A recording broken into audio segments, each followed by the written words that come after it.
अस्सलामुअलैकुम। Programme night addition में हम आपको खुशामदीद कहते हैं। एक जरदारी सब पर भारी, मुफाहमत के बादशाह, जोड़ तोड़ के शहनशाह मियाँ नवाज शरीफ 2/3 अक्सरियत वाले वज़ीर आज़म, 3 बार का मकबूल तरीन लीडर, और शहबाज शरीफ जिसे सियासत को भी कबूल वैसे रियासत को भी कबूल, गुड एडमिनिस्ट्रेटर। मौलाना फजलुर रहमान मुफ्ती महमूद के नज़रिए के वारिस। सियासी बात करें तो सोचने में कई दिन लग जाएं और सियासी चाल चलें तो हारना मुकद्दर ठहरे।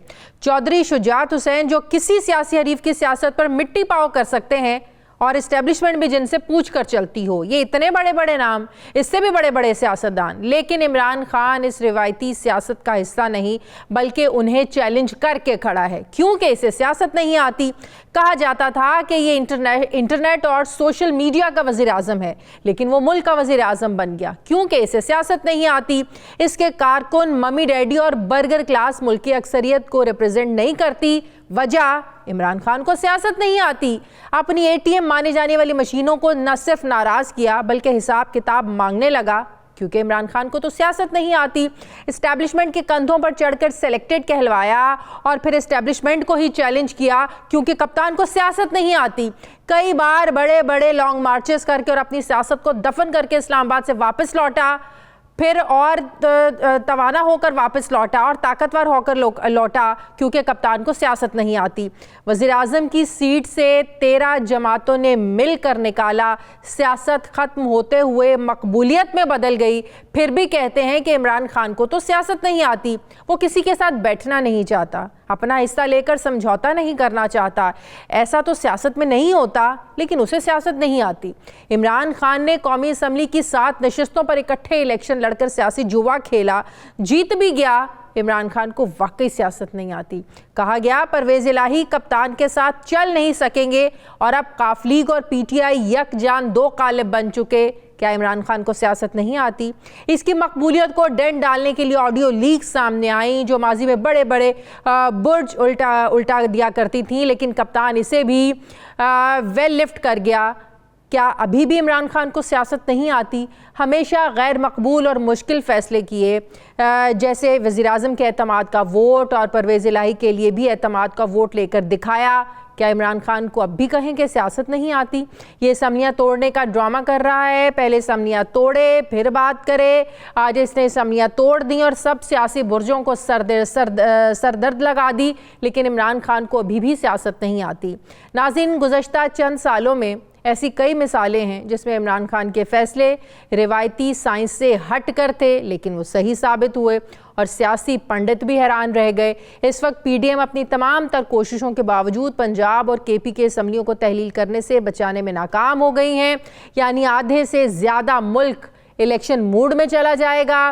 पंजाब असम्बली आज तहलील हो रही है। उधर KP के वज़ीर आला महमूद खान ने आज असम्बली तहलील करने का ऐलान किया है। क्या कहा उन्होंने, ज़रा देखिए। मैंने पहले से और फोरम पे क्लियर कट ये बात की और आज भी दोबारा इस बात को दोहराना चाहता हूँ कि जो इमरान खान की तरफ से इशारा मिलेगा, उस वक्त खैबर पुख्तनख्वा की असम्बली जो है वो बाकी नहीं रहेगी, वो ख़त्म हो जाएगी, डिसॉल्व हो जाएगी। नाज़रीन, अब देखना यह है कि पाकिस्तान में 2 सूबों में अब और विफाक और बाकी 2 सूबों में इंतखाबात बाद में कराने का जो तजुर्बा है ये किया जाता है, या कोई दरमियानी रास्ता निकाल कर पूरे मुल्क में जनरल इलेक्शंस होंगे, क्योंकि मुल्क के जो मौशी हालात हैं ये इजाज़त नहीं देते कि मुल्क में बार बार अलग अलग हिस्सों में इंतखाबात हो सकें। MQM के हुकूमत से निकलने की आवाज़ें भी आ रही हैं। ये वही MQM है जिसके बदल जाने से माजी में इमरान खान की हुकूमत भी बदल गई थी। तो क्या एक बार फिर यही तलवार शहबाज हुकूमत पर चलने जा रही है? ज़रा ये बता रहे हैं कि कप्तान ने वज़ीर आज़म शहबाज शरीफ के खिलाफ एतमाद के वोट की कार्रवाई का प्लान बना लिया है। सदर मुमलिकत बहुत जल्द वज़ीर आज़म शहबाज शरीफ को एतमाद का वोट लेने का कह सकते हैं।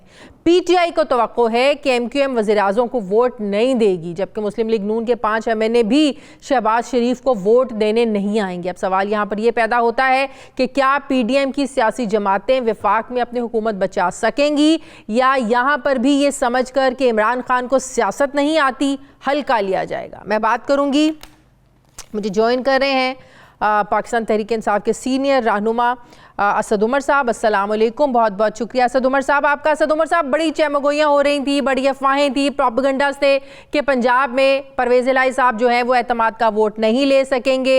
बड़े तज्जिए तबसरे हो रहे थे, इसमें भी आप लोगों को कामयाबी मिल गई। अब जो असम्बली तहलील का मामला है ये बहुत करीब है। KPK की असम्बली को कब तहलील किया जाएगा? जी, KPK असेंबली तो डेफिनेटली तहलील हो जाएगी, एक आध दिन की बात है। जहाँ तक उसका जनरल इलेक्शन का ताल्लुक है, आप मुझे बताएं कि जब 2/3 पाकिस्तान में इलेक्शन ऑलरेडी हो ही रहा है तो बचा क्या है पीछे? बिल्कुल जनरल इलेक्शन की तरफ पाकिस्तान को जाना चाहिए। उसको आप सियासी तौर पे देख लें, पाकिस्तान के माशी हालात के तौर पर की तरफ से देख लें, जैसे भी आप देखें तो मंतक यही बनती है कि हमें जनरल इलेक्शन की जाना चाहिए। हत्ता कि अब तो मैं ये कहता हूँ कि अगर मुस्लिम लीग नून के आप MNA के कैंडिडेट हैं और उम्मीदवार हैं तो आपके भी इंटरेस्ट में ये है कि साथ जनरल इलेक्शन साथ हो जाए, वरना नीचे जीती हुई तहरीक इंसाफ इंशाल्लाह ताला पंजाब हुकूमत में बैठी होगी अगले 5 साल के लिए, तो ऊपर तो इनका MNA का इलेक्शन लड़ना मुश्किल हो जाएगा अगर इन्होंने कुछ 3 माह या 4 माह के बाद इलेक्शन तक तो हुकूमत यही कह रही है पंजाब में भी इलेक्शन करा देंगे। उन्होंने कहा कि 12 अप्रैल को इलेक्शन हो सकते हैं, इलेक्शन कमीशन भी ये कह रहा है, KPK में भी हो जाएंगे। हमारे पास तो यही खबरें आ रही हैं कि आप लोगों के पास भी यही इंफॉर्मेशन है कि सिर्फ 2 सूबों में इलेक्शन होंगे, ये हुकूमत पूरे मुल्क में इलेक्शन करवाने के मूड में नहीं है। इन्होंने जी पिछले 9 माह में अल्हम्दुलिल्लाह अभी तक कोई ऐसा सियासी फैसला नहीं किया जिसमें इन्होंने अपना बेड़ा गर्क ना कराया हो। तो उस अगर मैं तारीख को सामने रखूं जो पिछले इनके 9 माह की जो है, तो ये बिल्कुल ऐसे ही करेंगे कि जनरल इलेक्शन नहीं कराएंगे, बज़िद रहेंगे और ये सूबों के अंदर सिर्फ इलेक्शन हो जाएगा। हमें वो सूट करता है, तहरीक इंसाफ को सियासी तौर पर वो सूट करता है। मुल्क का नुकसान हो रहा है पिछले, मैं अप्रैल से यही बात दोहरा रहा हूं बार बार, हमारा कोई सियासी नुकसान नहीं है, हमारा तो फायदा है, लेकिन मुल्क का शदीद नुकसान है। ये तो आप कह रहे हैं ना कि आप लोगों का कोई नुकसान नहीं है, सियासी फायदा है। 2 असम्बलियों को तहलील करने के पीछे मकसद ही आप लोगों का ये था कि पूरे मुल्क में इलेक्शन हो। अब आप लोग कह रहे हैं कि नहीं भी होते तो हमारा फायदा है। मकसद तो आप लोगों का वैसे वो पूरा नहीं हो रहा कि पूरे मुल्क में इलेक्शन होंगे। नहीं, ऐसा नहीं है। जिस वक्त वो बात हो रही थी, जिस वक्त ये डिस्कशन भी हो रही थी ना, तो उसके अंदर एक जो सबसे बड़ा अपसाइड था, क्योंकि उसके जाहिर है उसके कोई मनफी पहलू भी थे, लोगों को खतरात थे, लेकिन उसका जो बिल्कुल वाज़े मस्बत पहलू था वो यही था कि अगर ये इस तरतीब के साथ इलेक्शन होते हैं तो जैसे मैंने अभी बताया आपको कि हमारे लिए जो जनरल इलेक्शन, जो कौमी असेंबली का इलेक्शन है, वो तो आप देख लीजिएगा इंशाल्लाह ताला, आप मेरी पेशेंट को लिख के रख लें, वो बिल्कुल वन वे हो जाएगा। जब नीचे सूबाई हुकूमतें खैबर पख्तूनख्वा और पंजाब के अंदर बैठी हुई होंगी तहरीक इंसाफ की, और ऊपर सिर्फ कौमी असेंबली का इलेक्शन हो रहा होगा, तो वो ये तो असद साहब आप ऐसे कर रहे हैं कि जैसे कहीं लिखा है कि पंजाब में जो इलेक्शन होने जा रहे हैं ये PTI ने जीतना है। आप लोगों को क्या जीत अपनी नजर आ रही है? इतने कॉन्फिडेंस से आप कह रहे हैं कि आप लोगों ने जीतना है, ये कैसे कह सकते हैं आप? इस पे कोई 2 राय पाई जाती है पाकिस्तान के अंदर। आपके ख्याल में वो बेचारे जो इतनी मेहनत कर रहे थे और गैर कानूनी नोटिफिकेशंस इशू करवा दिए गवर्नर से, घंटों आके वफाकी वजीर बैठे रहते थे पंजाब असेंबली में, तो वो क्यों रोकने की कोशिश कर रहे थे इस तहलील को? क्योंकि भी वही नजर आ रहा था जो मुझे नजर आ रहा है। तो क्या ये सब कुछ न्यूट्रल नहीं था, इस्टेब्लिशमेंट न्यूट्रल नहीं थी? इमरान खान साहब ने भी कुछ दिन पहले यही बात की कि एतमाद के वोट में जो रुकावट है वो इस्टेब्लिशमेंट पैदा कर रही है, वो एतमाद के वोट में न्यूट्रल नहीं है। मैंने ये कब कहा? नहीं, इमरान खान साहब ने ये बात कही थी ना। ओहो शाजिया, सुनो तो, मैंने ये कब कहा कि वो न्यूट्रल थे? मैं तो ये पूछ रहा हूं, मैं ये नहीं कह रहा कि खान साहब ने कहा, मैं पूछ रहा हूं मैंने कब कहा कि वो न्यूट्रल थे? हमें तो कहीं न्यूट्रलिटी नजर नहीं आ रही। हमें तो जो एतमाद का वोट हुआ है इसमें आप लोगों को कामयाबी भी मिल गई, अभी भी आप कह रहे हैं कि एस्टैब्लिशमेंट न्यूट्रल नहीं थी? हमें नहीं नजर आई न्यूट्रलिटी।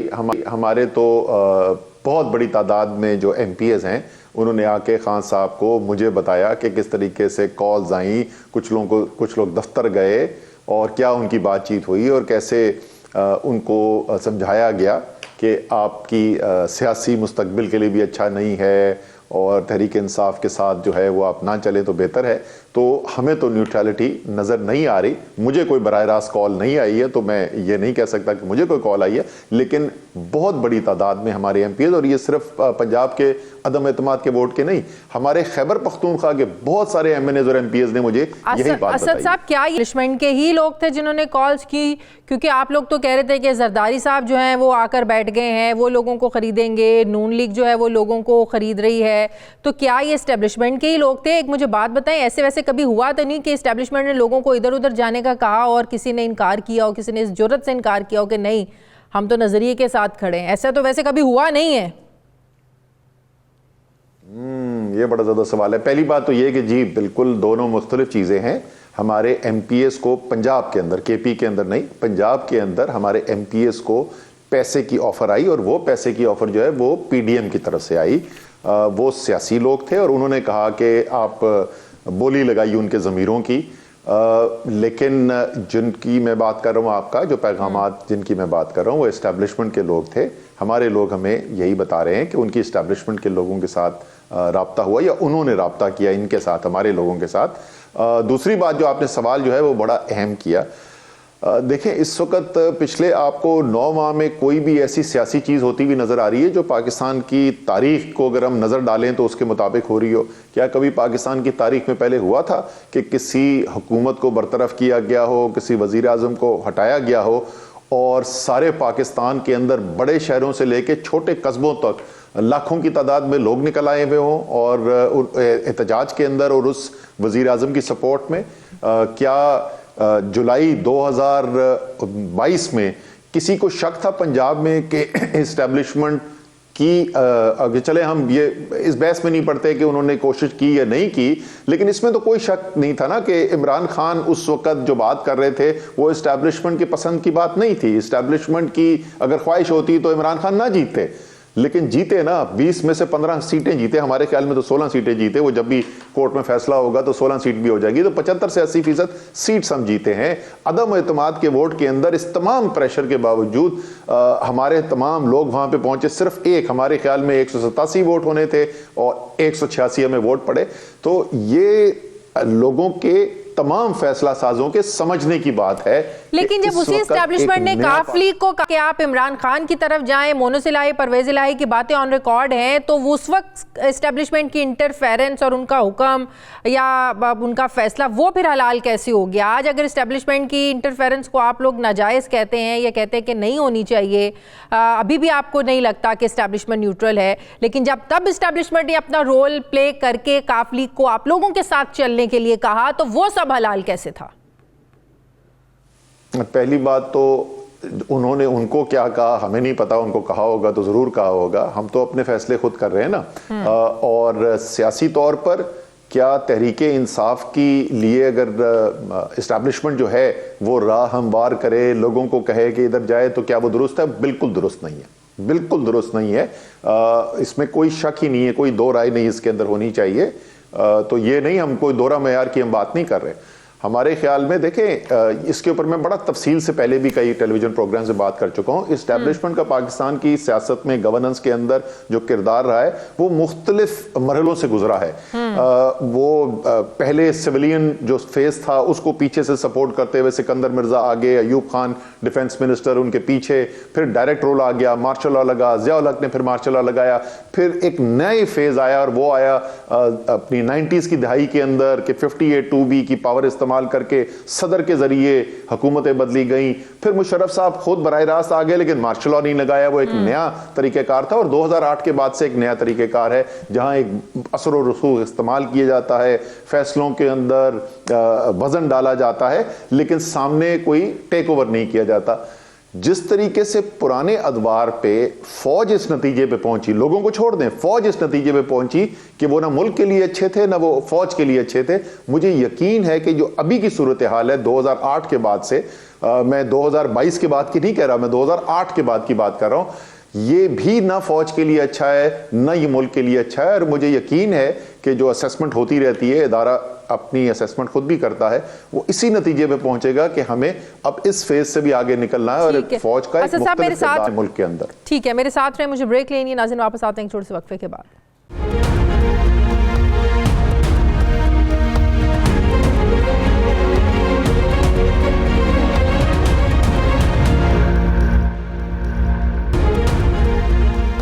के बाद एक बार फिर से आपको खुशामदीद कहते हैं। असद उमर साहब हमारे साथ हैं। असद साहब, कल खान साहब ने कहा कि जिन्होंने मुल्क चलाना है वो इस्टेब्लिशमेंट के साथ लड़ नहीं सकते। मेरे पे जिन्होंने हमला किया, आजम सवाती के साथ जो ज्यादतियाँ हुई, शहबाज गिल के साथ हुई, उनको जो है वो मैं माफ़ करता हूँ, मिलकर आगे चलना है, बढ़ना है। ज़रा बताएं कि इस कॉन्टेक्स्ट में बात की है। कल को अगर आप लोगों की हुकूमत आती है, आप लोगों ने हुकूमत अपनी चलानी है, तो इस्टेब्लिशमेंट की इंटरफेरेंस आप लोगों को बर्दाश्त फिर से करनी पड़ेगी, जो पिछले 3.5 सालों में आपने बाद में आके जिन राजों से जो है ना वो पर्दे उठाए। क्या आप लोगों को इस्टेब्लिशमेंट की के साथ फिर मिलकर उसी तरीके से चलना पड़ेगा? ये किस कॉन्टेक्स्ट में, किस पैराए में बात की है कि अगर हुकूमत चलानी है तो इस्टेब्लिशमेंट के साथ लड़ नहीं सकते आप लोग? नहीं, वो ये नहीं कह रहे, थोड़ा सा इससे मुख्तलिफ कह रहे हैं। वो बिल्कुल जाहिर है पाकिस्तान के क्या ये इंटरेस्ट में है, क्या पाकिस्तान की बेहतरी होगी कि पाकिस्तान की सियासी लीडरशिप जो है और इस्टेब्लिशमेंट एक दूसरे के सामने खड़े हुए हैं और टकराव की कैफियत है। मेरे ख्याल में तो बेतहाशा मुल्क का नुकसान है, इदारों का भी नुकसान है इसके अंदर। तो एक लीडर जो अपनी सियासी पार्टी का ना सोच रहा हो, एक लीडर जो कौम का सोच रहा हो, वो तो चाहेगा कि जो फौज का इदारा है उसके दरमियान और सिविलियन हुकूमत के दरमियान जो है वो अच्छे रवाबित हों, कंस्ट्रक्टिव रिलेशनशिप हो, मिलकर काम करने के लिए, मुल्क के चैलेंजेस को फेस करने के लिए सियासी रोल ना हो फौज का, ना हुकूमत के हक में हो, ना हुकूमत के खिलाफ हो, सियासी रोल उसमें से माइनस कर दें। उसके अलावा फौज का इदारा, एक तो हम बड़े खतरनाक खत्ते में रहते हैं, हमारा बहुत बड़ा दुश्मन हमारे साथ सरहदें मिली हुई हैं, उसके अलावा दुनिया की ताकतें हैं जिनकी नजर पाकिस्तान पे रहती है। पाकिस्तान को एक तगड़ी मजबूत फौज की जरूरत है और कोई भी लीडर जो वाकई में पाकिस्तान का सोच रहा है वो कभी भी ये नहीं चाहेगा कि हमारी फौज कमजोर हो या उसके साथ ये गोल है, ये कोई एक सियासी पार्टी तो खत्म नहीं कर सकती ना, ये तो तमाम सियासी पार्टियों को मिलकर सोचना होगा कि क्या ऐसा फ्रेमवर्क तैयार किया जाए, कैसे इस रोल को जो है वो ख़त्म किया जाए। क्योंकि एस्टेब्लिशमेंट तो बहुत बार कह चुकी है कि हम तो न्यूट्रल हैं, पिछले अरसे से, कुछ अरसे से हम न्यूट्रल हैं, लेकिन आप लोग तो मानने को तैयार नहीं हैं। तो अगर आप लोग कल को इक़्तिदार में आते हैं तो अकेली पार्टी तो ये कुछ नहीं कर सकेगी जब तक पूरी जमातों का इस पर कंसेंसस ना हो। नहीं, ये जो आपने सोच अभी बताई ना, तो ये सोच है तसादुम की। ये सोच ये कहती है कि एस्टेब्लिशमेंट जो है वो कह रही है तो मैं तो अपना सियासी किरदार किसी सूरत में छोड़ने को तैयार नहीं हूं, और सियासी कुव्वतें साथ मिलेंगी और वो उन पर गालिब आ जाएंगी और वो मिलकर उनको सियासी रोल खत्म कर देंगे। हम तो ये कह रहे हैं कि जब फौज की लीडरशिप ये खुद कह रही है कि वो सियासत में किरदार नहीं अदा करना चाहते, पब्लिकली अनाउंस हो रहा है, पाकिस्तान की तारीख के अंदर कभी नहीं हुआ कि खुद army chief, sitting army chief जो है पब्लिकली कह रहा है कि हम 70 साल से सियासत के अंदर मुलविस रहे हैं लेकिन अब हम इससे निकलना चाहते हैं। कितनी मीटिंग्स के अंदर हमें जनरल बाजवा ने यह बताया कि जी ये तमाम फौज की लीडरशिप का ये फैसला है। हम तो ये कह रहे हैं जब ये फैसला कर लिया है तो इस फैसले को तो अब सिर्फ इंप्लीमेंट करने की जरूरत है ना। इसमें ये तो सूरत हाल नहीं होनी चाहिए जहां तमाम लोगों को, तमाम सियासी पार्टियों को साथ मिलके कोई कानून के अंदर तरामीम करनी पड़े जिससे कोई फौज के ऊपर जाके फौज को कंट्रोल किया जा सके। तो जब फैसला कर लिया, मैं तो सिर्फ उस फैसले की इंप्लीमेंटेशन की बात कर रहा हूं। आप लोग एस्टेब्लिशमेंट के साथ मिलकर बैठकर बात करने को तैयार हैं। खान साहब भी ये बात करते हैं, जिस तरह कल उन्होंने कहा कि मैं माफ़ करने को तैयार हूँ, लेकिन जिन लोगों के साथ मिलकर बैठना चाहिए, जिनके साथ मुफाहमत होनी चाहिए, सियासी जमातों ने ही सियासी जमातों के साथ मुफाहमत करनी है, मिलकर बैठकर बातचीत करनी है, उनके साथ आप लोग बैठने को तैयार नहीं है, इसकी क्या वजह है?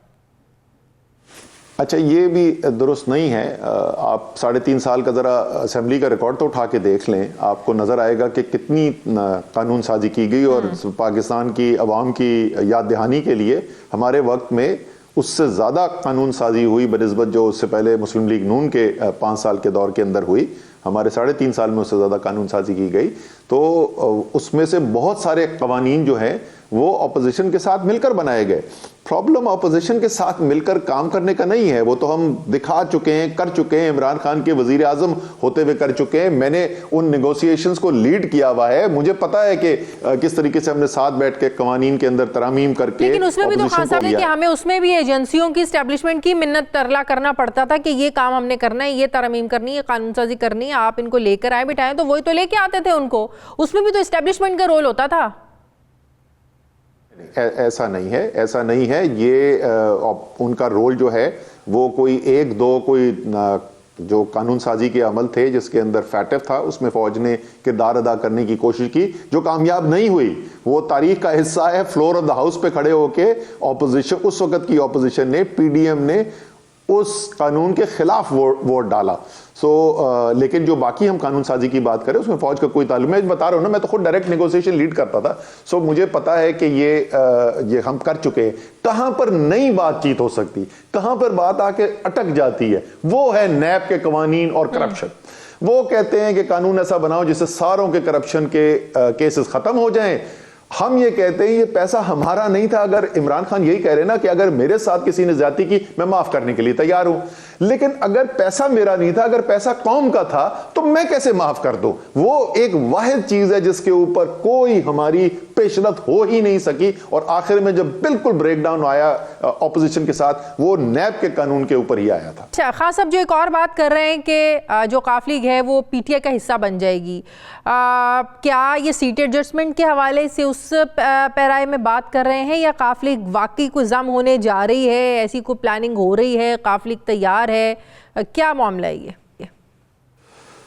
देखिए, ये तो खैर फैसला काफ लीग के करने का फैसला है, हमारे करने का फैसला तो नहीं है। हमारी खान साहब ने अपनी ख्वाहिश का इजहार किया। मुनिस को खान साहब और मैं दोनों एक से ज़्यादा दफ़ा कह चुके हैं कि तुम तहरीके इंसाफ के अंदर बहुत अच्छा तुम्हारा मुस्तकबिल हो सकता है। और अभी आपने पिछले 48 घंटे के अंदर देखा जिस तरीके से मुनिस अलाई की ट्वीट्स के ऊपर पीटीआई का जो सपोर्ट बेस है वो रिएक्ट कर रहा था, तो जाहिर है अब उन्होंने भी ओन करना शुरू कर दिया है मुनिस को। और तो मुनिस का जवाब क्या होता था?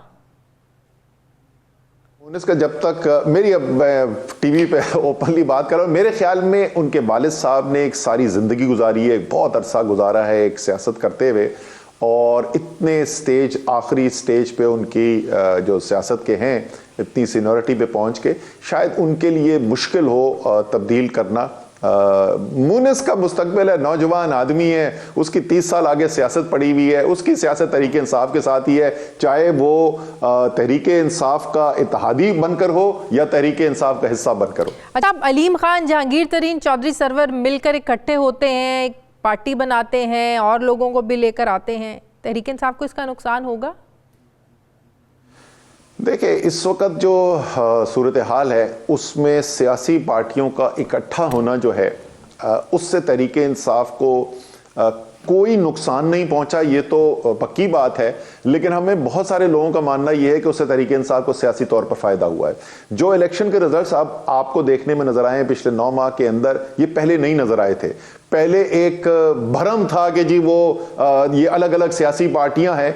असल में पता चला कि वो सियासी पार्टियां जो है उन सब का मंशूर एक ही है, और वो मंशूर है जो खानदान उन सियासी पार्टियों को कंट्रोल कर रहे हैं, उनके जाती मुफाद और उनकी जायदादें, वो उस चीज के ऊपर तमाम मुश्तरक हैं। और वो जब इकट्ठे हुए तो तहरीके इंसाफ को पहले से ज्यादा कामयाबी मिलनी शुरू हो गई। और जो हमारा रिसर्जेंस भी शुरू हुआ, ये खान साहब का अपना मानना है, हमारा मानना है, और बहुत सारे और तज्जिया निगारों का मानना है कि जब तहरीके इंसाफ का बाउंस बैक शुरू हुआ, वो हुआ ही उस वक्त जब लोगों ने देखा ये 13 पार्टियां एक साथ मिल गई, और जब उन्होंने एक ही फ्रेम के अंदर नवाज शरीफ, फजल रहमान, आसिफ जरदारी इनको देखा, तो उससे तहरीके इंसाफ, लेकिन ये 3 लोग तो आपका हिस्सा रहे हैं। जो अलीम खान है सीनियर सूबाई वजीर रहे हैं, चौधरी सरवर गवर्नर पंजाब रहे हैं, ये तो आपकी पार्टी के बड़े करीब रहे हैं, खान साहब के बड़े करीब थी ये तीनों शख्सियात। वो जो जितना मर्जी वो पार्टी का हिस्सा रहे हो, वो जितना मर्जी पार्टी का हिस्सा ले हो, लेकिन जिस वक्त वो जाकर नवाज शरीफ के साथ खड़े होते हैं, जिस वक्त वो जाके आसिफ जरदारी के साथ खड़े होते हैं, तो तहरीके इंसाफ का वोटर का रिश्ता उनसे कट जाता है। ये लोग तहरीके इंसाफ का हिस्सा रहे हैं, बहुत सारे लोग इनके बारे में अच्छे ख्यालात भी रखते हैं, और एक उनसियत है, जाने पहचाने हैं। लेकिन जिस वक्त आपने ये लाइन क्रॉस की कि आप इमरान खान के खिलाफ जाके खड़े हो गए और आप आसिफ जरदारी और नवाज शरीफ के साथ खड़े हो गए, तो एक वोटर भी जो है वो तहरीके इंसाफ का इनके साथ उस तरफ नहीं। मेरे प्रोग्राम मैंने उनसे पूछा कि कोई पीटीआई में वापसी का रास्ता है, तो उन्होंने कहा नहीं, ये भी ऐसी पार्टी है जिस तरह बाकी जमातों में आमरीत है, पीपल्स पार्टी में जरदारी साहब की चलती है, नून लीग में सारे फैसले नवाज शरीफ करते हैं, कोई किसी की दूसरे की नहीं सुनता है। इसी तरह तहरीके इंसाफ में भी एक ही बंदा है जो सारे फैसले करता है, जो किसी की नहीं सुनता, उसका नाम इमरान खान है। तो बाकी पार्टियों में और इस पार्टी में कोई फ़र्क नहीं है बकौल उनके।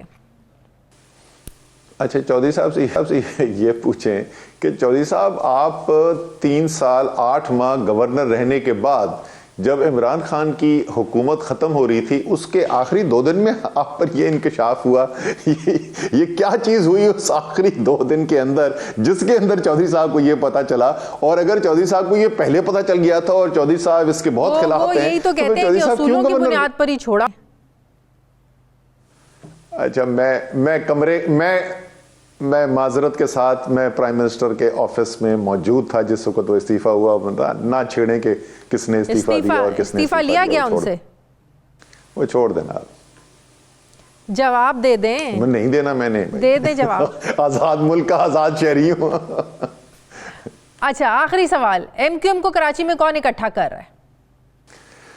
कराची में तो आके, इस वक्त मैं कराची में बैठा हुआ हूँ, कराची में किसी से भी आप बात करेंगे तो तमाम कराची की राय ये है कि इस्टेब्लिशमेंट इकट्ठा कर रही है और ये लोग जिनकी सियासत ही एक दूसरे के खिलाफ होती रही है पिछले चंद सालों में, और सोशल मीडिया भरा हुआ है इस वक्त पिछले 48 घंटे से कि जो चीज़ें इन्होंने एक दूसरे के बारे में कही गई, उसके बाद इन लोगों का इकट्ठा होना तमाम कराची की इस वक्त मुतफ़िका राय ये है कि ये इस्टेब्लिशमेंट ने किया।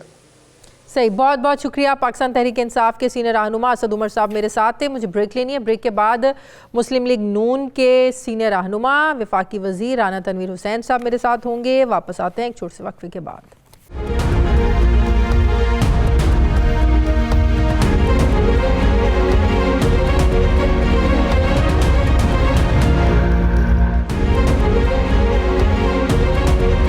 ब्रेक के बाद एक बार फिर से आपको खुशामदीद कहते हैं। राना तनवीर हुसैन साहब मुस्लिम लीग नून के सीनियर रहनुमा वफाकी वज़ीर मेरे साथ हैं। अस्सलाम वालेकुम, बहुत बहुत शुक्रिया। राना साहब बड़े आप लोगों के तज्ज़िये थे, बड़े अंदाजे थे कि परवेज़ इलाही एतमाद का वोट नहीं ले पाएंगे, वो असम्बली तहलील नहीं करेंगे। सारे आप लोगों के अंदाजे, सारी कोशिशें, सब कुछ गलत साबित हुआ, कोशिशें भी नाकाम हुई। अब असम्बली भी तहलील होने जा रही है, KP के असम्बली भी तहलील होने जा रही है। आपको नहीं लगता कि 2 बड़े सूबे जहां पर हुकूमतें ही नहीं होंगी वहां इलेक्शंस हो सकते हैं, तो विफाक में पूरे मुल्क में आप लोग करवाने के लिए इलेक्शंस क्यों तैयार नहीं है? शाजिया, देखिए, पहले तो मैं आपको बताऊं, जो परवेज़ इलाही के एतमाद के वोट की बात है वो उस पर बहुत सारी मेरा हाल तज्ज़िये आ चुके हैं, बहुत सारी एक्सप्लेनेशन भी आप दे चुके हैं, लेकिन एंड ऑफ द डे यही है कि उसने नंबर पूरे किए हुए हैं या नहीं हुए, वो अनाउंस हो गया कि पूरे हो गए हैं। उसमें चाहे 1-2 कम भी हो, स्पीकर उधर था, उसने जो भी है, लेकिन उस पर हम बात नहीं करना चाहते, ले लिया और हमने उसको एक्सेप्ट कर लिया। और एक्सेप्ट करने का ये मकसद है कि हमने ग्रेस दिखाई है, और ये हमने हमेशा हमारा पॉलिटिकल पोस्चर रहा है कि हम डेमोक्रेट्स बन के निकलें, और हमने उनका जिस तरह के भी रिजल्ट अनाउंस किया हमने एक्सेप्ट किया। और उसकी जो सबूत है, एविडेंस है, वो ये है कि हमने एक तो कोर्ट में जाके गवर्नर ने अपना नोटिफिकेशन वापस लिया, उसने उस पर भी बड़ी क्रिटिसिज्म आया कि देखे गवर्नर की बेइज्जती हो गई है। मैं समझता हूँ कि नहीं, बड़ा अच्छा वो एक हमारा डिसीजन था, स्टांस था कि हमने वापस करके कोर्ट को कह दिया, और आगे भी कहा कि हम कोई लिटिगेशन, किसी भी हम लिटिगेशन में नहीं जाएंगे, कोई कोर्ट में नहीं जाएंगे कि ये वोट ठीक था या नहीं था, लोग थे या नहीं थे। हमने एक एक्सेप्ट करके आगे बढ़े। लेकिन अब क्या एतमाद के वोट के बाद क्या ये बात दुरुस्त है कि परवेज़ इलाही साहब ने पैगाम भिजवाया कि अब आप लोग जो है ना वो अदम एतमाद के वोट की तहरीक ले आएँ, तो वो जो है ना असम्बली तहलील होने से बच जाएगी? आपको भी तो याद है, आप लोग शुरू में ये कहते थे कि हम लोग अदम एतमाद की तहरीक ले आएंगे, इन्हें हम अदम एतमाद के वोट की तहरीक ले आएंगे। तो अगर उन्होंने ऑफ़र की थी, क्या ये बात सच है? अगर की थी तो आप लोग क्यों नहीं अदम एतमाद का वो लेकर आए? वही बिल्कुल वही जवाब है कि उन्होंने ये बात की, उन्होंने फ़ोन किए, उन्होंने अप्रोच किया ताकि ये असम्बली फौरी तौर पे मैं फ़ैसले करने से बच जाऊँ। जब 14-15 दिन मिल जाएंगे तो उसमें कई डेवलपमेंट्स हो जाएंगी। इसी तरह KPK के चीफ मिनिस्टर ने वहाँ बार बार अपोजिशन को वहाँ पे कहा KPK में कि आप अदम एतमाद की तहरीक लेके आएँ, लेकिन वहाँ अपोजिशन ने मीटिंग करके कहा कि हम बिल्कुल नहीं लेके आएंगे, आप असम्बली डिज़ोल्व करें ये आपको ही पता है, वहाँ पे मीटिंग हुई और वो एक अनाउंसमेंट हुई वहाँ पे। लेकिन दूसरी तरफ ये है कि हमने नहीं की, इसलिए नहीं की कि इनको बहाना, हम चाहते थे कि अब इलेक्शन में ये आए और हम इलेक्शन के लिए तैयार हैं।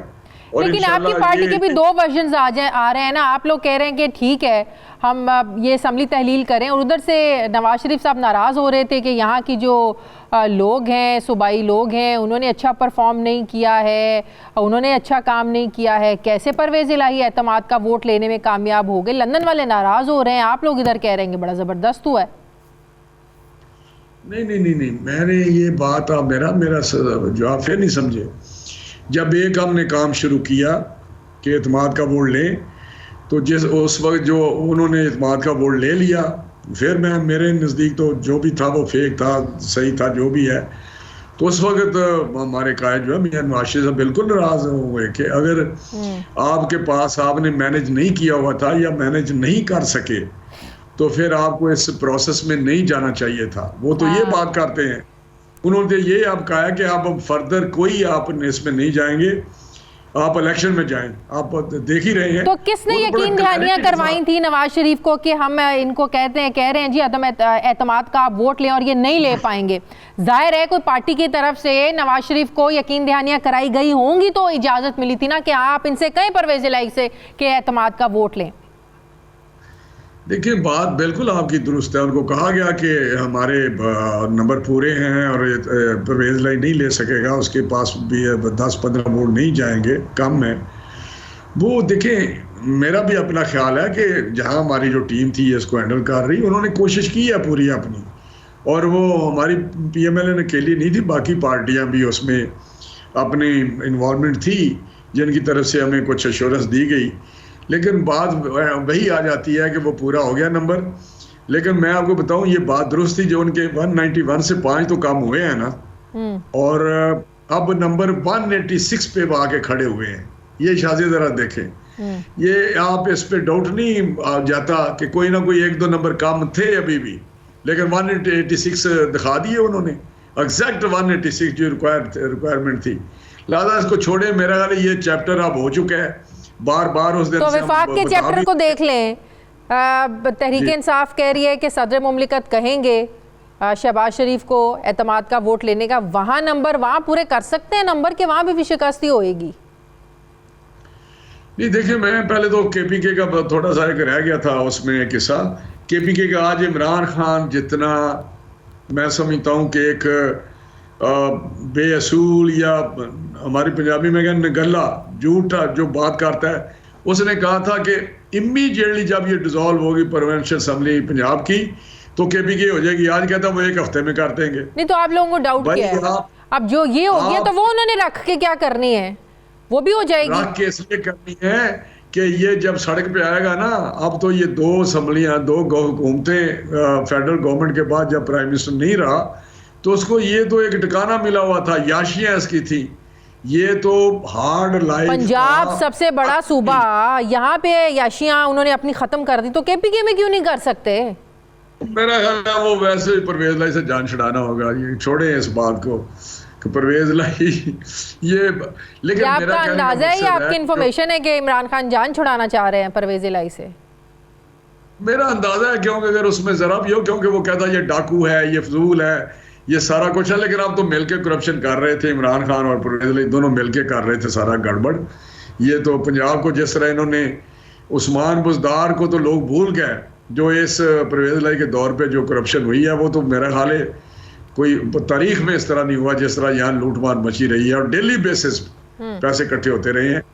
तो वो तो ये तो इल्जाम है ना, कोई सबूत तो नहीं है आप लोगों के पास, ये तो इल्जाम लगा रहे हैं। सारी जुबान में सबूत क्या, कागज मैंने पकड़े हुए हैं, दुनिया ज़द-ए-आम है, मेरे पास एविडेंस है, मुझे अफसर बताते हैं हम इतने पैसे देते हैं, मुझे टोनों वाले बताते हैं हम इतने पैसे देते हैं, मास्टर प्लान में कहते हैं कि इतने पैसे दिए गए। ये अब मैं सबूत, आप एक तो सबूतों की बात करते हैं, सबूत में क्या आपके सामने लाऊं कि ये पैसे दे रहा था, मेरे पास फोटो है, थैले बार के जा रहे थे। अच्छा, ये जो वो है कि इतने पैसे बाहर मनी लॉन्ड्रिंग हुई है, वो जो चल रहा है FIA के पास इंक्वायरी, वो सामने आ जाएगी कि कहाँ जाते रहे हैं पैसे, क्या होता रहा है। तो ये लंबी कहानी है। जहाँ तक मरकज का तल्लक है देखिए जी, फिर वही बात आ जाती है, एक कॉन्स्टिट्यूशनल प्रोविजन है हाँ। कि प्रेसिडेंट अगर कहता है तो हम करेंगे, इंशाल्लाह हमारे नंबर पूरे हैं, हम कंफर्टेबल हैं। दावे कर रहे हैं तहरीक और- इंसाफ वाले कि नून लीग के लोग उनसे राब्ते में हैं, तो आप लोगों को एक बड़ा सरप्राइज मिलने वाला है। नून लीग के ये बहुत कुछ कहता रहा है, ये उस वक्त भी कहते थे जब इसके खिलाफ अदम एतमाद हुई थी, जो इसने गुल खिलाए थे वो भी तारीख में इतने गहर काम, इतने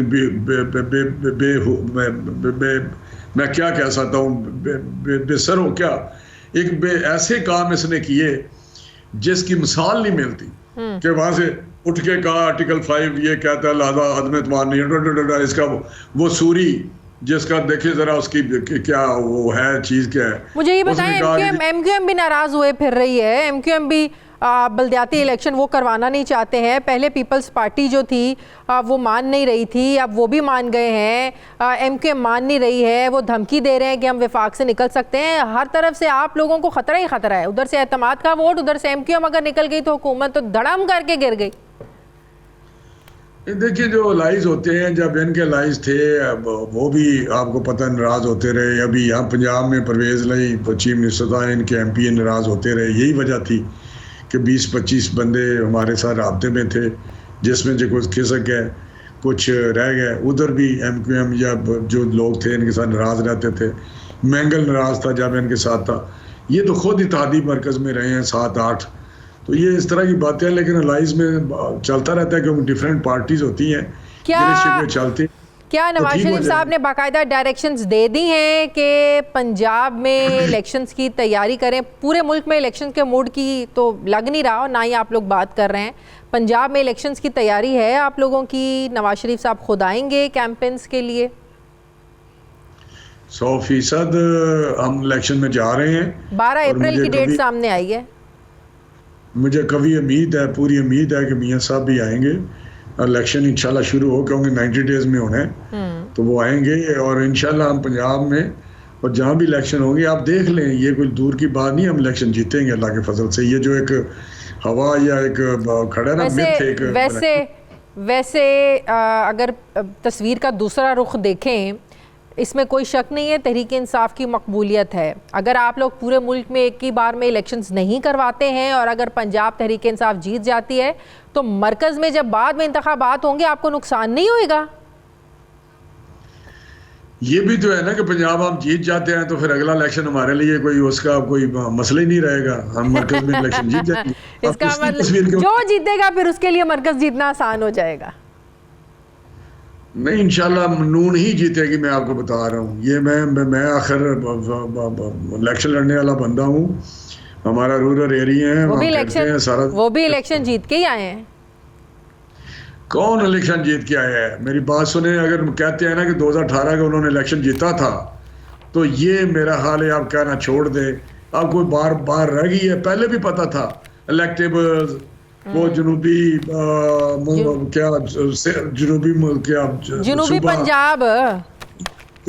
पंजाब का महाज, फिर मर्ज करना, फिर बाप को लाना, फिर जो 18 तारीख को पोस्टल पोलिंग धांधली, फिर पोलिंग वाले दिन जो इन्होंने किया है, ठीक है, वो इतनी नेक धांधली और जिस तरह हुआ है उस वक्त एस्टेब्लिशमेंट ने किया है। कोई आपको शक है कि ये इलेक्टेड लोग थे? ये कोई इलेक्टेड लोग नहीं थे। ये तो जब ज़िमनी इलेक्शन हुआ पेशावर में, तो उसके 18 के जब इसने सीट छोड़ी है इमरान खान ने खुद अपनी, और ये इलेक्शन पेशावर में ये हार गए, आपको नहीं याद? अब ये बातें करते हैं। इलेक्टेड लोग थे तो आर्मी चीफ की एक्सटेंशन इन्होंने की, आप लोगों ने साथ दिया। इलेक्टेड थे तो आप लोगों का साथ देते थे ना? क्या बात कर रहे हैं? एक्सटेंशन उसने दी, हमने नहीं दी। हमने लॉ में दिया ना, इन्हीं इलेक्टेड लोगों का साथ दिया ना। मेरी बात सुने, एक सुप्रीम कोर्ट का फैसला था कि इसमें ये कोई लॉ नहीं है, लॉ बनाए। सही, हमने लॉ बनाया, लेकिन प्राइम मिनिस्टर ने एक्सटेंशन दी है। उसमें हमने प्राइम मिनिस्टर के साथ कोई बात की थी, कोई उसको सिफारिश की थी, या हमारे साथ के फैसला किया था? ये मत तुम आप पे इल्जाम लगाएं। ये था जो कहता था मैं लाइफ एक्सटेंशन देता हूं, मुझे बचा लो। आप खुदा के लिए हकायक सामने लाएं। ठीक है, बहुत बहुत शुक्रिया। मुस्लिम लीग नून के सीनियर वफाकी वजीर राना तनवीर साहब मेरे साथ है, बहुत शुक्रिया। प्रोग्राम का वक्त खत्म हो गया है। फीडबैक ज़रूर दें। अपना ख्याल रखें। मुझे इजाज़त दें। अल्लाह हाफ़िज़।